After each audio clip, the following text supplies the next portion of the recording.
Treneriai, sveikinu su pergalė, rungtynės tokie kaip amerikietiški kalneliai. Kokios detalės lėmė šiandien, kad išsinešot namo pergalę?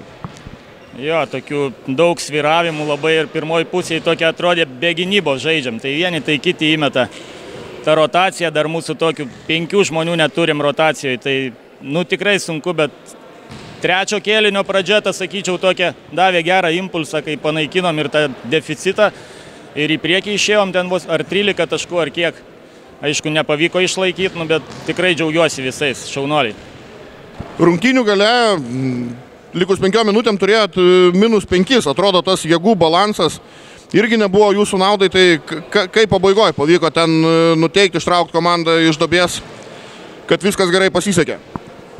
Jo, biški pasisekė, gal tiksliau nepasisekė, bet žinojom ties ko rizikuoti. Žinojom žaidėjus jų, kurie gali pataikyti, kurių tas metimas nėra toks stabilus. Tai biški kažkur parizikavom, pasisekė, kad taip nepataikė. Pirmoji pusė jie gana gerai pataikė.